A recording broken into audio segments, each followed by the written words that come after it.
Welcome to our channel. Today we how to disable clipboard copy feedback in custom UI buttons. Quick tutorial step by step clearly. To disable clipboard copy feedback in custom UI buttons, start by opening your development environment. Locate the custom UI button where you want to disable the feedback. Open the associated script file that handles button interactions. Find the function responsible for the copy action. Within that function, look for any feedback triggers related to clipboard actions. This could be an alert, toast message, or visual indicator. Remove or comment out any lines of code that generate feedback. Ensure you do not disturb the core functionality of the copy action. Next, test the button in your application to verify that the feedback has been successfully disabled. Check for any remaining visual cues that might indicate the copy was successful. If necessary, modify any relevant styles or classes associated with the button. After confirming that the feedback is gone, save your changes. Finally, document your code for future reference and maintenance.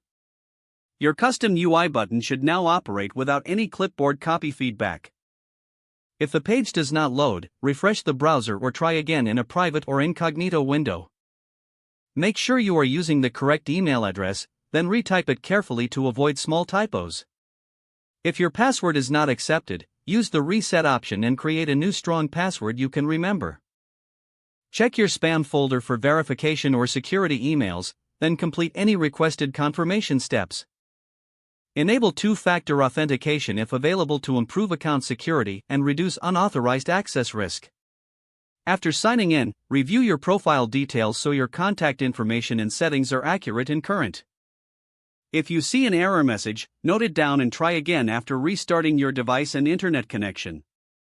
Log out when you finish, especially on shared devices, to keep your account and payment information secure. If the page does not load, refresh the browser or try again in a private or incognito window. Make sure you are using the correct email address, then retype it carefully to avoid small typos. If your password is not accepted, use the reset option and create a new strong password you can remember. Check your spam folder for verification or security emails, then complete any requested confirmation. Enable two-factor authentication if available to improve account security and reduce unauthorized access risk. After signing in, review your profile details so your contact information and settings are accurate and current. Don't forget to like this video and subscribe to our channel for more step-by-step tech guides.